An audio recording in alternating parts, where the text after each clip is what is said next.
स्त्री हो अथवा पुरुष हो, तो यदि उसने खराब कर्म कर दिया और किसी दूसरे ने देख लिया, तो दूसरे वाले व्यक्ति, जो देखने वाले व्यक्ति हैं, लोगों के सामने उसकी अरे कर्म को उजागर कर देते हैं और कह देते हैं इससे सावधान रहिए। तो उसी प्रकार से यहाँ पर भी अश्विनी कुमारों के उग्र कर्म को देख लिया ऋषियों ने, ऋषि ने अथवा मंत्र ने, तो कहते हैं तुम्हारे उग्र कर्म को उजागर करता हूँ। अब किंतु यहाँ पर तो वो निंदार्थ नहीं है, यहाँ तो प्रशंसार्थ में। क्यों? क्योंकि यहाँ पर तो ब्रह्म विद्या ली जा रही है, तो ब्रह्म विद्या के बल के प्रभाव से अश्विनी कुमारों का कुछ भी हानि नहीं हुई, क्योंकि ये ब्रह्म विद्या की महिमा है। यदि दूसरा व्यक्ति ऐसे उग्र कर्म करेगा तो उसकी हानि हो जाएगी, तो अन्य विद्या वाला तो के पास में तो पाप लग जाएगा, और ब्रह्म विद्या वाले को पाप नहीं लगता, क्योंकि पाप होने से वो कर्म हो जाता है। तो उसी कर्म को यहाँ पर उजागर करते हैं। अर्थात तो जैसे पर्जन्य यानी वर्षा होती है, तो वर्षा होने से पहले लोगों को सचेत कर देती है, देखो मैं आ रही हूँ, वर्षा होने वाली है, अब आप सावधान हो जाइए। अपनी जो अरे भीगने वाली वस्तु है, तो भीगने वाली वस्तु को अंदर रख लीजिए, आवरण कर लीजिए।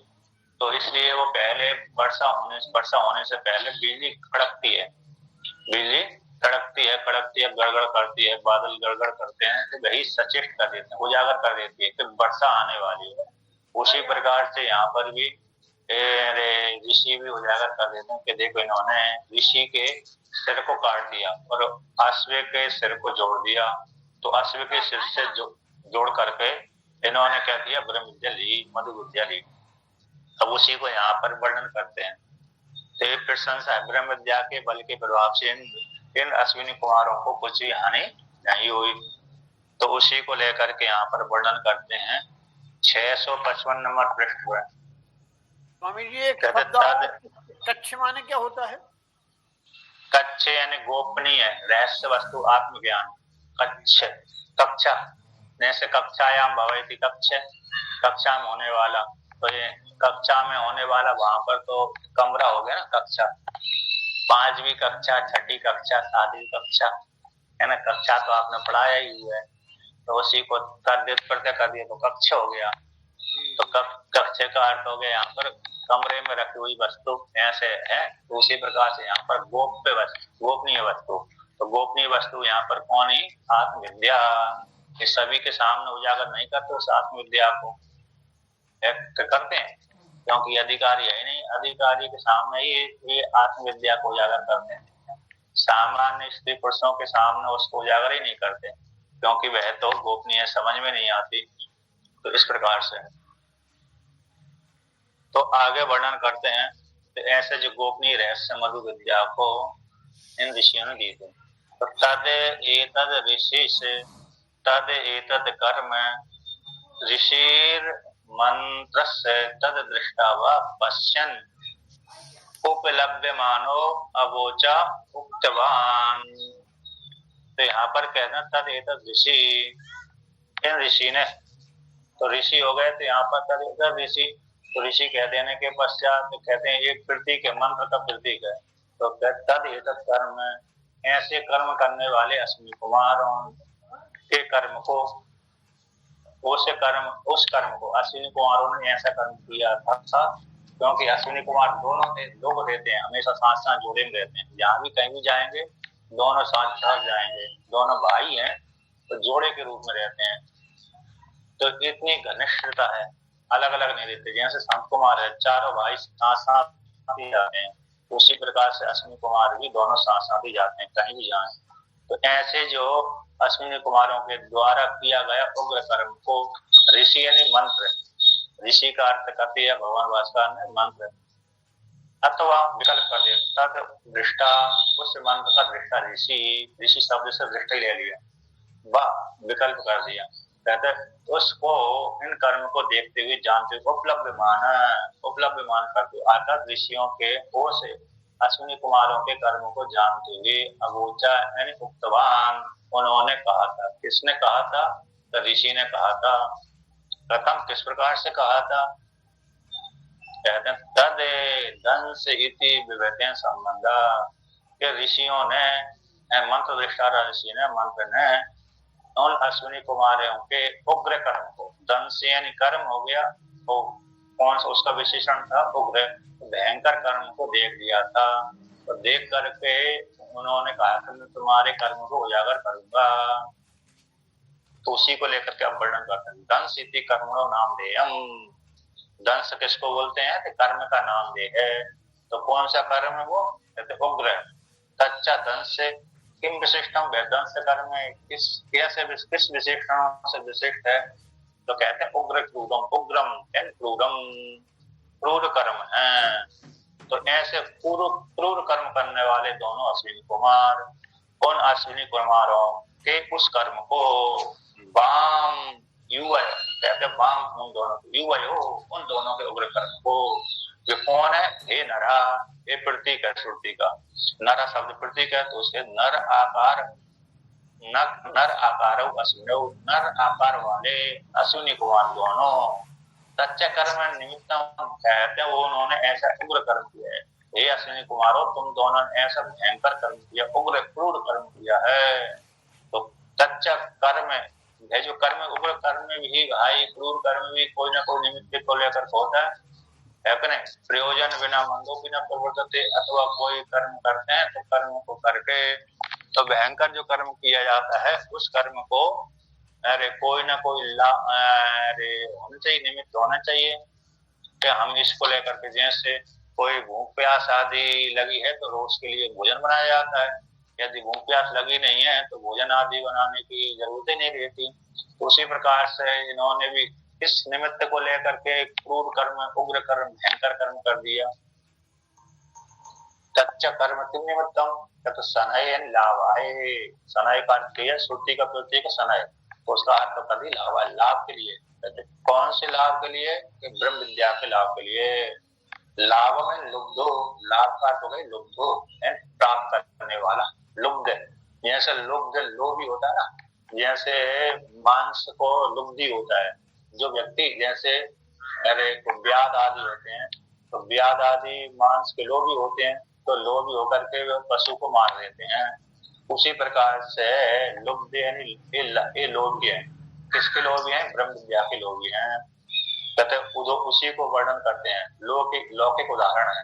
लाभ लुब्धो ही लोके अपि क्रूरम कर्म आचरती, जैसे लुब्ध व्यक्ति यानी लोभी व्यक्ति, लोभी लाभ लोभी लुब्ध, लोभी व्यक्ति लोक में क्रूर कर्म कर देता है, ऐसे लोक में देखा ही जाता है। क्रूर कर्म आचरती, क्रूर कर्म को आचरण करता है, लोभी व्यक्ति ज्यादा करता है, जिसको लोभ नहीं है वह नहीं करता, इसलिए लोक में ऐसा देखा जाता है। तो लोभी व्यक्ति जैसे क्रूर कर्म कर देता है, लोग को निमित्त लेकर के, लोग को निमित्त लेकर के अपनी माता को मार देता है, पिता को मार देता है, जैसे धन को लोभी है तो व्यक्ति माता पिता को भी मार देता है, भाई बहन को मार देता है, पति पुत्र आदि सबको मार देता है। यदि उसको धन वो नहीं दे रहे, माता पिता यदि धन भी देते हैं तो उसको मार देता है, पत्नी आदि पति आदि भी धन नहीं देता तो उसको मार देता है। व्यक्ति धन को निमित्त लेकर के बहुत जगह घटना सुनते ही है यहाँ पे, है कि नहीं, हम भी सुनते हैं, आप भी सुनते हैं।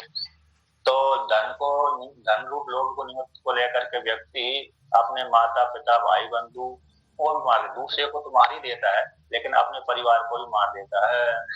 तो क्रूर कर्म कर देता है लोभ को लेकर के। तो कौन लुब्ध है, लोभ किसके व्यक्ति, लोभ किसमें, उस व्यक्ति में बैठा हुआ है।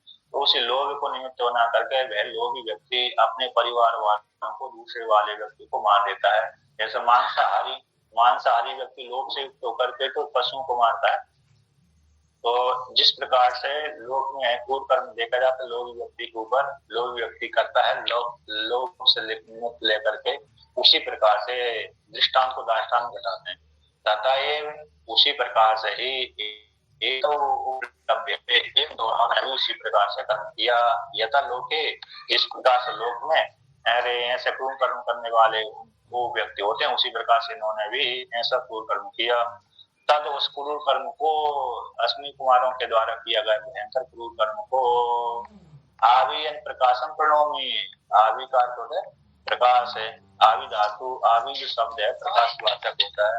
तो प्रकाशम प्रणोमी अर्थात प्रकाश कर्म, तुम्हारे जो छुपा हुआ कर्म था तुमने एकांत में किया था, लेकिन मैंने देख लिया, तो मेरे द्वारा देखे हुए पूर्व कर्म को मैं तुमको, तुम्हारे पूर्व मेरे द्वारा देखे गए तुमने जो किया है उस कर्म को मैं उजागर करूंगा लोगों के सामने। यद ऐसी एकांत में, जो तुमने एकांत में कर्म किया था, भवद व्याम कृतम, तुम्हारे द्वारा एकांत में जो छुप करके कर्म किया था, छुप करके तो किया था। जैसे किसी को मारना है तो उजागर नहीं मारता व्यक्ति, छुप करके मारता है।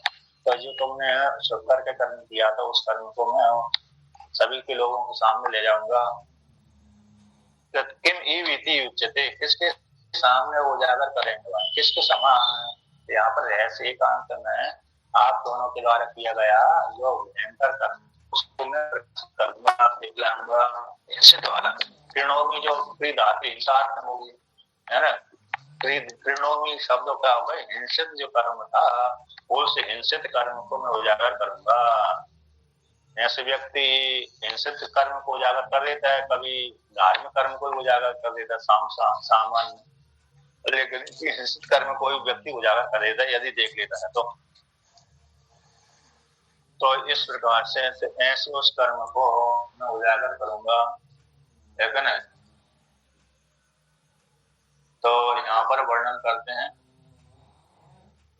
तो आगे वर्णन करते हैं किम ईवे, तो यहाँ पर 6 नंबर ऐसे उन्होंने कौन से किसके समान उजागर करेंगे भाई, ईव शब्द का किम ईव उच्यते, किसके समान उजागर करेंगे पूर्व कर्म को।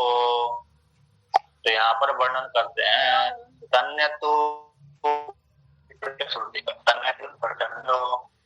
पर्जन्यो न ईव, तो यहाँ पर जो पर्जन्य के समान, तो यहाँ पर जो नकार है ईव अर्थ में, निषेध अर्थ में नहीं है, यानी ईव अर्थ में है। पर्जन्य के समान, जैसे पर्जन्य वर्षा होती है तो वो वर्षा होने से पहले बादल गरजते हैं तो लोगों को उजागर कर देती, हाँ मैं आने वाली हूँ, आ रही हूँ, पर्जन्य ईव है, उसी के समान, पर्जन्य के समान। तो यहाँ पर कहते हैं कि जो पर्जन्य है वर्षा के समान, वृष्टि के समान, वृष्टि के समान जैसी वर्षा होती उससे पहले बादल गरजते हैं, उसी के समान मैं तुम्हारे क्रूर कर्म को उजागर करूंगा, ऐसे हिंसा वाले क्रूर कर्म को उजागर करूंगा। तो भाई अब यहाँ पर इस प्रकार से कथन करने के पश्चात कहते हैं नकार तो भाई निषेधात्मक होता है क्या नहीं, तो पर्जन्य तो न पर्जन्य तो वृष्टि, तो ऐसा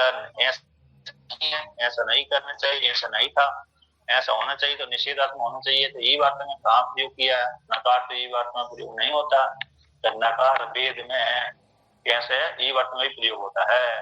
ननु प्रतिषेध मुक्त नकार कथम ये बात व्याख्या थे, नकार तो मुख्य रूप से प्रतिषेध अर्थ में ही होता है, उसने हिंसा नहीं करी, ऐसा होना चाहिए थी, है ना, पर्जन्य नहीं हो रही है, वर्षा नहीं हो रही है, ऐसा होना चाहिए थी, पर्जन्य के समान ऐसा क्यों कर दिया, जैसे पर्जन्य वृष्टि होती है उसी पर उजागर कर देती है, शब्द आदि के माध्यम से अरे मालूम कर देते हैं कि हाँ वर्षा होने वाली है बादल रहने के कारण, उसके समान ऐसा क्यों किया, निषेधात्मक। नकारस्तु उपरिष्टाद उपचार उपमीय उपमा उपमार्तियो वेदे न प्रतिषेधार्था, नकार है पर्जन्य के समान आगे जान लेना चाहिए। पर्जन्य तो ईव, पर्जन्य के समान ऐसा प्रयोग कर लेना चाहिए, पर्जन्यता न, पर्जन्य तो न, तो यहाँ पर जो न आगे लगा तो ईव शब्द का प्रयोग है, तो आगे जोड़ देने से कौन से पर्जन्यो यू पर्जन्यो न ऐसा प्रयोग कर दे, पर्जन्य के समान, पर्जन्य चंद्र ईव मुखी, तो चंद्र ईव मुखी, तो चंद्र के आगे ईव कर दिया, तो चंद्र ईव चंद्र के समान मुख वाली से, उसी प्रकार पर्जन्य ईव, तो पर्जन्य न, पर्जन्य ईव, तो पर्जन्य के समान, नकार को पर्जन्य के आगे जोड़ देना चाहिए।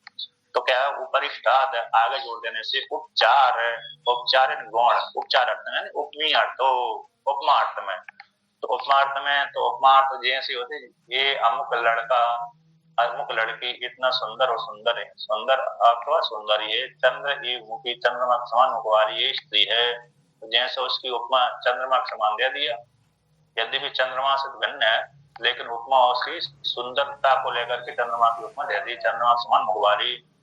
ऐसे ये बालक कैसा है, क्रूर है, मतलब रेमान है बालक शेर है ना।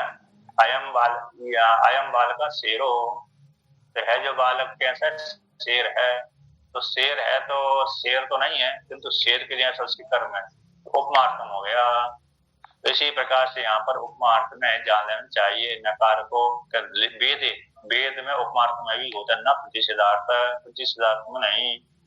तो नकार इस प्रकार से, तो कहते हैं वेद में पदार्थ, वेद में यहाँ पर कहते हैं वेद में पद के आगे, कहाँ पर, पद के आगे। तो टीका में 656 नंबर पृष्ठ पे पहली पंक्ति, तो वेदे पदार्थ उपरिष्टाद यो नकार शुद्ध स खलु उपचारासन उपमार्थो अपि संभवति न प्रतिषेधार्थ एव।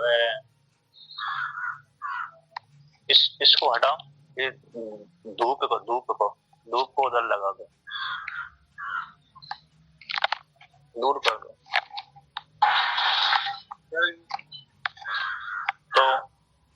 तो यहाँ पर कहते हैं वेद, कहते हैं वेद में पद के आगे उपरिष्टाद यानी आगे, तो पद के आगे जो नकार का प्रयोग करते हैं, यो नकार सुना गया सब है खलु निश्चित रूप से उपचार वाला होता हुआ।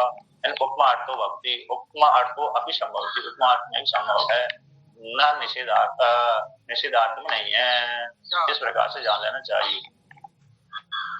तो उदाहरण देते हैं भगवान भास्कर, कहते हैं यथा अश्वम न, कहते हैं अश्व के समान नहीं।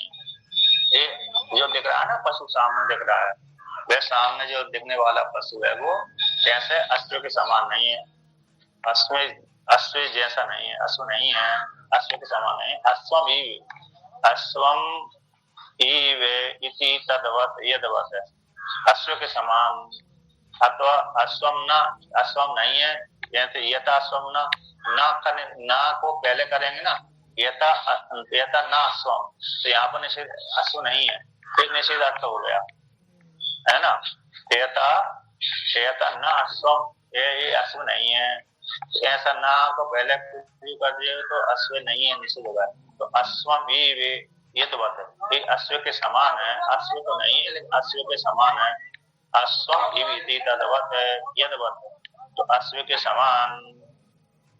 ये जो पशु दिख रहा है सामने, घोड़ा दिख रहा है, अश्व के समान है, यद्यपि अश्व नहीं है लेकिन अश्व के समान है। तो यहाँ पर अश्वम रूप पद के आगे नकार प्रयोग कर दिया। पूर्व में करेंगे, पहले करेंगे तो निषेध अश्व नहीं है, ऐसा अर्थ निकलेगा। और लेकिन अश्वम न, अश्व के बाद पद के बाद नकार का प्रयोग कर दिया, अश्व के समान। अश्वम अश्व के समान है, लेकिन अश्व के समान है, अश्व नहीं है, इस प्रकार समान अर्थ में यहाँ पर प्रयोग कर दिया। तो इति इस प्रकार अश्व के समान है लेकिन साक्षात अश्व नहीं है। उसी प्रकार से अश्व के समान यद्वत् जहाँ पर प्रयोग किया जाता लोक में भी के अश्व के समान है। अश्वम न गूढ़म, तो छुपा हुआ है जो अश्व के, न अश्वम न गूढ़म अश्विनो इति अत्र नकार यथा उपनियार्थ तथा प्रकृति अपित्यर्थ। जैसे अश्व जो छुपा हुआ पशु है अश्व के समान है, अश्व के समान है तो छुपा हुआ व्यक्ति, उसी प्रकार से अश्विनी कुमारों के द्वारा किया गया। तो यहाँ पर यहाँ भी कैसे है, उपमा अर्थ में जान लेना चाहिए।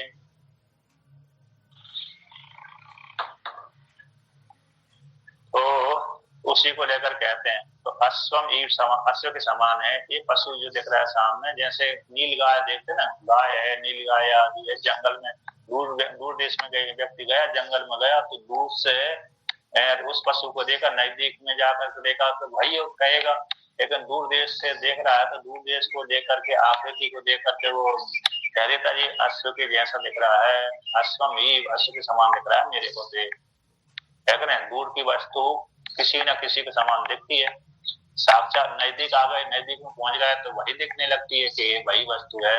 लेकिन दूर से देखेंगे तो वही वस्तु किसी न किसी आकृति को दिख जाती है, अथवा उसको ऐसा मालूम होता है कि ये इस जैसी वस्तु है, पशु है, इसके जैसा दिख रहा है। हो सकता है भाई भी हो सकती है अथवा दूसरी भी हो सकती है।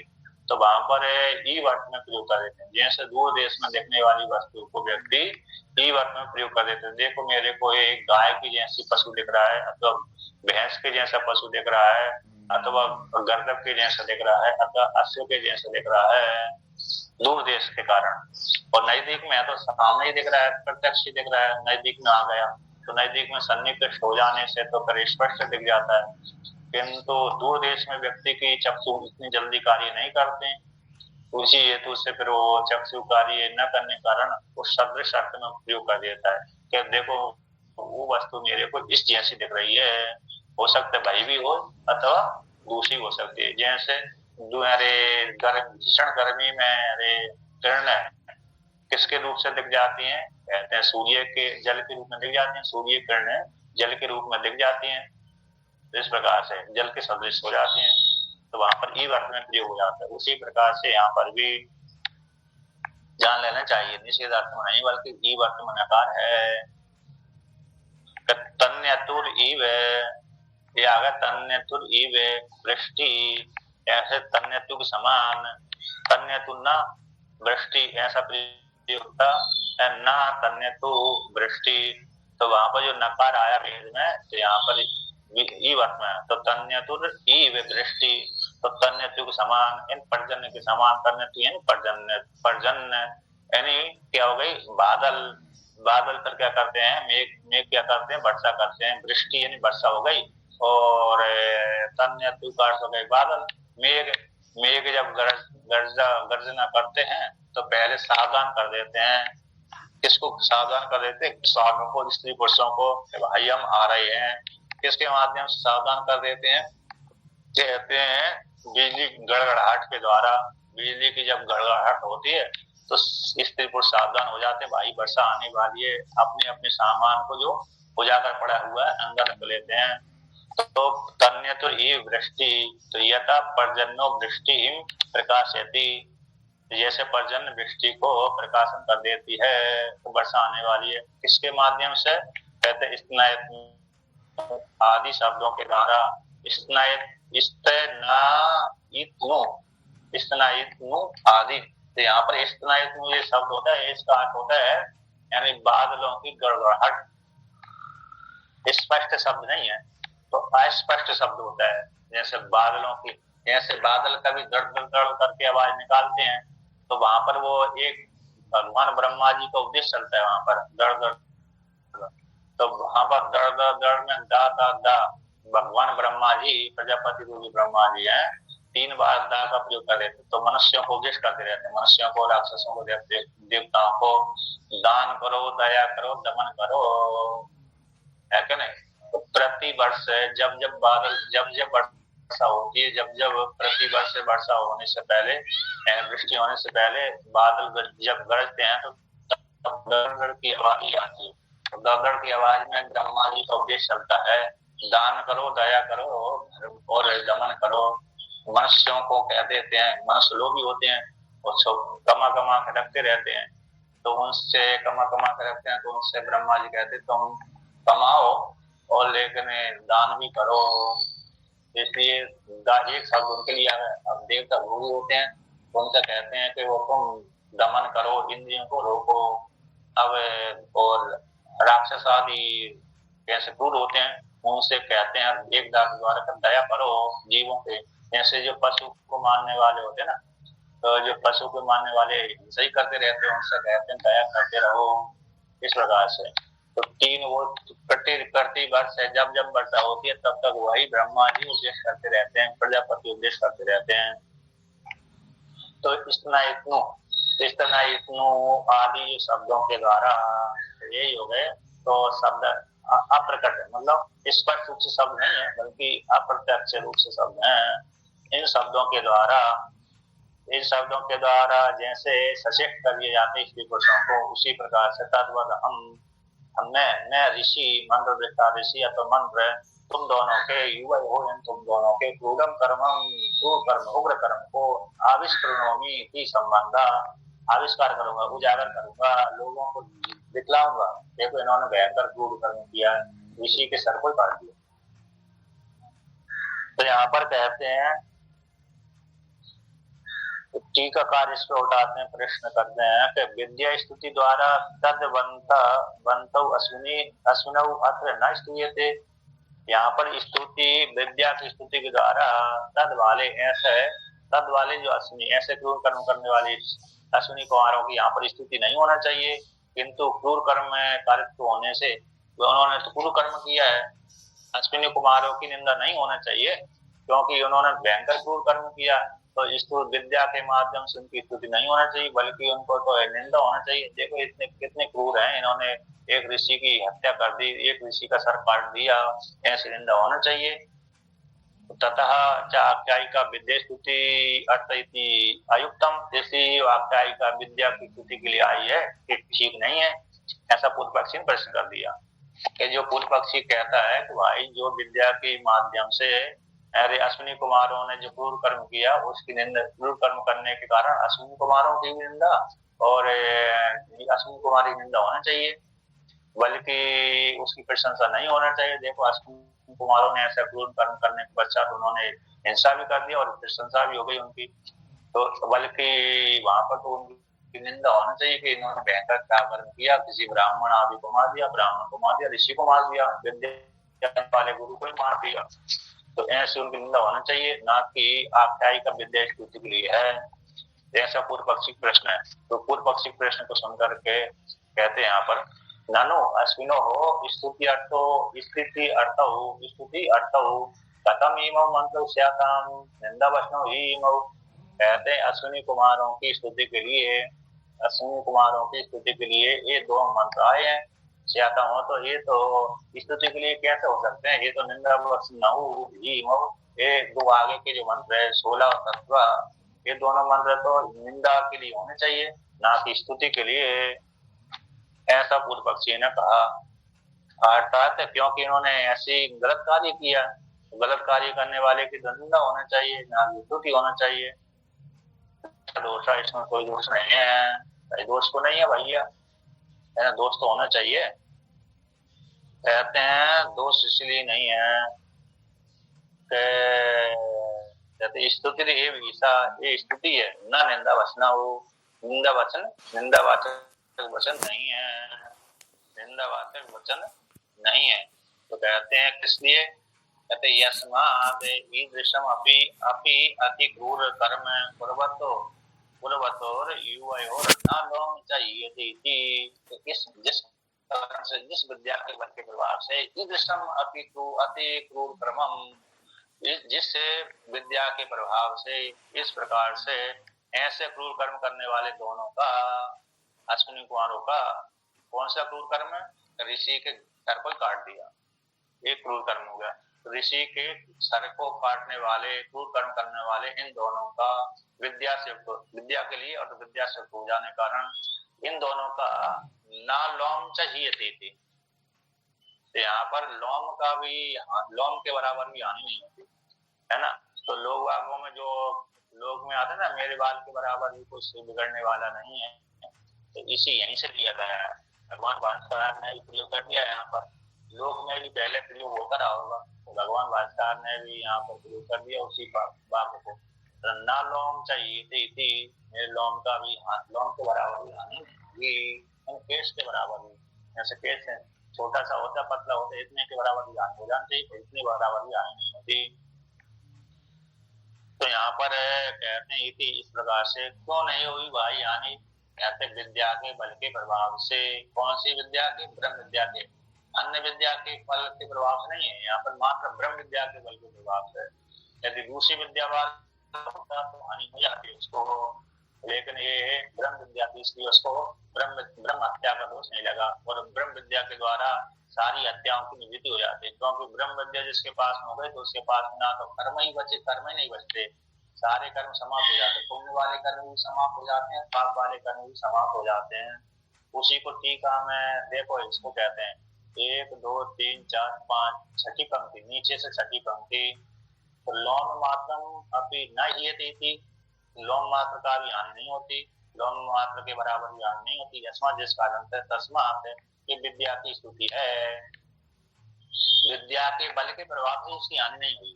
इसके प्रभाव से, विद्या के बल के प्रभाव से, तो इसलिए विद्या की स्तुति तद वालों, जो विद्या वाले दोनों है, इसलिए विद्या वाले दोनों होने से उन दोनों अश्विनी कुमारों की भी यहाँ पर स्तुति हो गई। इस प्रकार से विवक्षा कर लेना चाहिए, है ना। उसी को टीका मोर कहते हैं। यद्यपि पूर्व कर्म करने वाले दोनों अश्विनी कुमारों का न दृष्टानी, पूर्व पक्षी कहता है यद्यपि पूर्व कर्म करने वाले अश्विनी कुमारों की दोनों की प्रत्यक्ष हानि न हो तथापि अदृष्ट हानि हो जाए। जैसे व्यक्ति वर्तमान काल में प्रत्यक्ष दूसरे की हिंसा कर देता है, जैसे लोक में है ना, लोक में किसी पशु को मार दिया, किसी स्त्री को मार दिया, किसी पुरुष को मार दिया, तो मारने वाले की तो हानि नहीं होती, मारने वाला तो मर ही गया, मारने वाला तो मर गया, उसकी तो हानि हो ही गई, है कि नहीं। किंतु मारने वाले को क्या हानि होती है, तो मारने वाले को से कर्म का पाप, जो पाप लग गया उस पाप का फल भोगना पड़ती है। तो पाप का फल दुख है, तो भविष्य में उसको भोगना पड़ेगा, चाहे अरे जेल में जाना पड़ा अथवा मरने के पश्चात फिर अन्य में जाना पड़ेगा, है कि नहीं। यदि पकड़ा गया वर्तमान काल में तो जेल में जाएगा, नहीं पकड़ाया तो यमराज जी के पास में जाकर के फिर तत्व योनि में उसको फल भोगने के लिए जाएगा। इसलिए तो यहाँ पर पूर्व पक्षी ने प्रश्न कर दिया कि अश्विनी कुमारों को प्रत्यक्ष बलि हानि ना हो लेकिन अदृष्ट हानि तो हो जाए। तो ऐसी आशंका लेकर के कहते कैमुत न्याय के द्वारा कहते हैं न चान्यत किंचित ईयते स्तुतौ एतौ भवता, कहते अन्यत अदृश्य हानि नहीं होती, न अन्यत किंचित ईयते, कुछ मात्र कुंचित मात्र भी उनकी हानि नहीं होती। ये हानि है तो वो हक त्यागे तो कुछ किसी भी हानि नहीं होती, किंचित मात्र भी, तो किंचित मात्र भी हानि नहीं होती। इसलिए ये दोनों जो मंत्र हैं, कौन है 16वां मंत्र और 7वां मंत्र, ये दोनों मंत्र कैसे हैं, तो उसकी स्तुति के लिए है, विद्या की स्तुति के लिए है। अश्विनी कुमारों के पास विद्या, तो अश्विनी को विद्या के माध्यम से उसकी स्तुति हो गई। जिसके पास में विद्या होती है उसी की स्तुति होती है। तो ये स्तुति किसकी है, विद्या की है। विद्या जिसके पास में गई तो प्रभाव उसकी विद्या के माध्यम से उसकी स्तुति हो गई। नहीं तो सामान्य स्त्री पुरुष तो सामान्य सभी की स्तुति नहीं होती, सभी स्त्री पुरुषों की स्तुति नहीं होती, बल्कि उसी स्त्री पुरुषों की स्तुति होती है जिसके पास में ब्रह्म विद्या है। जैसे जो साधु है, साधु बंद सज्जन बंद बहुत भजन पूजन करता है, तो उसकी स्तुति लोग करते हैं, चाहे वो घर में रहे, चाहे वो जंगल में रहे, चाहे स्त्री घर में रहे, तो वो भी उसकी घर वही में स्थिति हो जाती, बहुत भजन पूजन करती है। जंगल में चली गई तो साधु बन गई, जैसे बहुत तपस्विनी है। जब घर में भी रहने वाली स्त्री को भी तपस्विनी बोलते हैं, तो बहुत भजन पूजन करती है, तपस्वी है। उसी प्रकार पुरुष को भी प्रयोग करते हैं, ये बहुत तपस्वी है, साधु है। क्यों? क्योंकि ये घर में रह करके बहुत तपस्या पूजा पाठ करता है। तो रूढ़ जैसे साधु में रूढ़ है कि साधु है तो भजन पूजन तो करेगा ही, तो उसी का प्रयोग इसमें घर वाले स्त्री पुरुषों प्रयोग कर देते हैं, स्त्री में तपस्वी प्रयोग कर देते हैं, पुरुष में साधु का प्रयोग कर देते हैं, तपस्वी प्रयोग कर देते हैं, तो साधु है, तपस्वी है, इस प्रकार से। तो इस प्रकार से तो ये उसकी तो जो तपस्या आदि करता है, भजन पूजन करता है, तो उसके बल के प्रभाव से फिर उस व्यक्ति की प्रशंसा हो जाती है। लेकिन होती प्रशंसा किसकी है, तो प्रशंसा उसकी विद्या की होती है। तो ये विद्या की प्रशंसा है, विद्या के मान विद्या जिसके पास में तो उसकी प्रशंसा हो गई। तो अब उसी को यहाँ पर कहते हैं निंदा प्रशंसा ही, निंदा जैसी लगती परिस्थिति ही है ब्याज निंदा, ब्याज निंदा पढ़ाते ना। हाँ कौन सी बोलिए, ब्याज निंदा सुनने में निंदा जैसी ब्याज ही है। अच्छा अब और आगे उसको लेकर के आगे और वर्णन कर रहे हैं। कहते निंदा प्रशंसा ही लौकिक कहा स्मरणती, निंदा और प्रशंसा लोग स्मरण करते हैं। यानी किसी व्यक्ति ने निंदा कर दी तो इसको निंदित कर्म को निंदा करते हैं, प्रशंसा वाले कर्म को प्रशंसा करते हैं। लौकिक का व्यक्ति स्मरण करते हैं, लौकिक लोक क्या था, फिर लोक में ये स्मरण किया जाता है, ये निंदा है ये प्रशंसा है। अब इसी को न्याय दिया है टीका में, तो कहते हैं टीका में नीचे से तीसरी पंक्ति कि नहीं निंदा निंद्यम नितुम अपि तु विदेहम स्तुतम इति न्यायाद इति। ये न्याय है, यहीं से उठा करके कभी कभी मैं बोलता था कि नहीं निंदा निंद्यम, ये जो निंदा है निंद वस्तु की निंदा करने के लिए नहीं है बल्कि विदेह स्तुति के लिए भी है। जैसे सुराम न प्रवेद है, सुरा की निंदा नहीं है वहां पर, तो क्या हो गई, सुरा से हटाने के लिए वो, यदि सुरा को पान करेंगे तो क्या होगा भाई, सुरा गति चेत नरकम वर्जित है। यदि तुम सुरा का पान करोगे तो निश्चित रूप से नरक में जाओगे। नहीं, सुरा न पिबेत, ये निषेध कर दिया, तो इसमें सुरा की निंदा नहीं है बल्कि ये निषेध के लिए है। वो कहते सुरा का पान करेंगे तो ये क्या होगा, सुराम पिबेत सुराम पिबती चेत, यदि सुरा का पान करेंगे चेत तो नरकम वर्जित, तो नरक की प्राप्ति होगी निश्चित रूप से भविष्य में। नरकम वर्जिष्यति, भविष्य में तुमको नरक की प्राप्ति होगी। सुराम पिबती चेत, सुराम यदि पान करोगे तो नरकम वर्जिष्यति, तो नरक की प्राप्ति भविष्य में तुमको होगी। यद्यपि यहाँ पर मांस का निंदा नहीं है बल्कि कलंजय का भक्षण करेंगे। विष भोजे, जैसे शत्रु के घर में कोई व्यक्ति भोजन करने गया, पहले शत्रुता थी बाद में मित्रता हो गई, तो मित्रता हो गई तो थोड़ा उसने भोजन के लिए बुला लिया, तो भोजन के लिए जैसे बुलाया तो दूसरे वाले व्यक्तियों ने देखा था तो पहले इसके साथ मित्रता थी, अब भोजन करने के लिए बुला रहा है, तो दूसरा जो व्यक्ति मित्र भोजन करने के लिए जा रहा था, दूसरे पड़ोसी वाले कहने लगे अरे विषम भुक्ष्वा, विष को खा लो। उसके जो मित्र के पहले जिसके जो शत्रु था उसके घर में भोजन करने जा रहा था, भोजन करने से पहले तो उसको भोजन करने से पहले जाने वाले व्यक्ति से बोलते विषम भुक्ष्वा, विष को खा लो, तो विष को खा लो। भाई ऐसे क्यों बोल रहे हो, हो सकते वो तुमको पहले शत्रुता थी अब मित्रता बन गई, हो सकते आपको भोजन के बहाने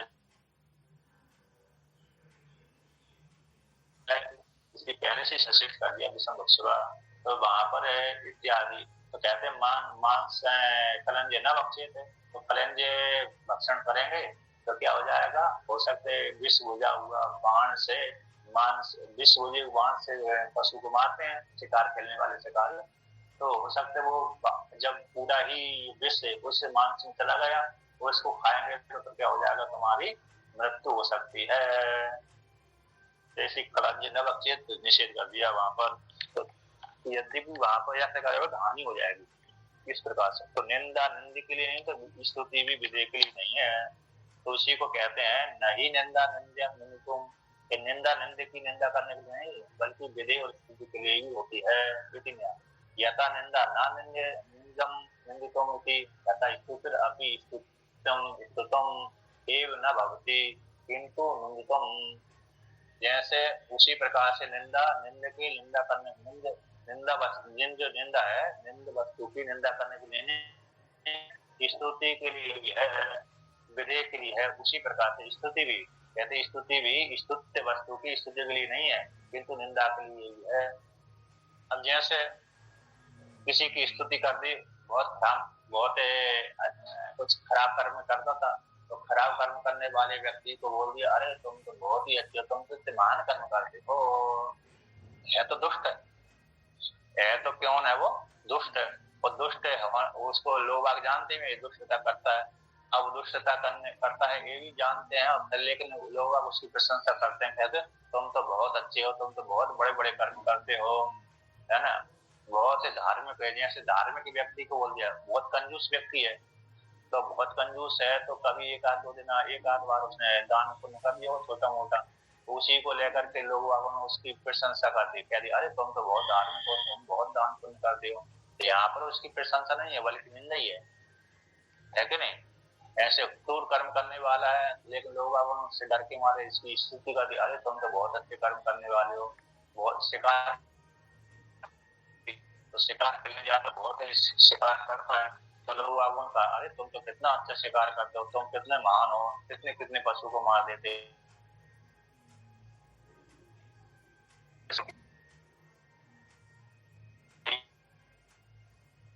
स्तुति भी कैसी है, स्तुति के लिए नहीं है स्तुत्य के लिए नहीं है। स्तुति भी स्तुत्य वस्तु की स्तुति के लिए नहीं है, बल्कि निंदा के लिए होती है। उसी प्रकार निंदा भी निंद वस्तु की निंदा के लिए नहीं होती। निंदा भी निंद वस्तु की निंदा के लिए नहीं है। निंदित है निंदा करने के लिए नहीं है, बल्कि स्तुति के लिए, विधेय और स्तुति के लिए होती है। तो ये न्याय है, इस न्याय को जान लेना चाहिए। उसी प्रकार से यहाँ पर भी क्या है, अश्विनी कुमारों की निंदा नहीं बल्कि स्तुति है। ठीक है ना स्वामी जी, निंदा नहीं स्तुति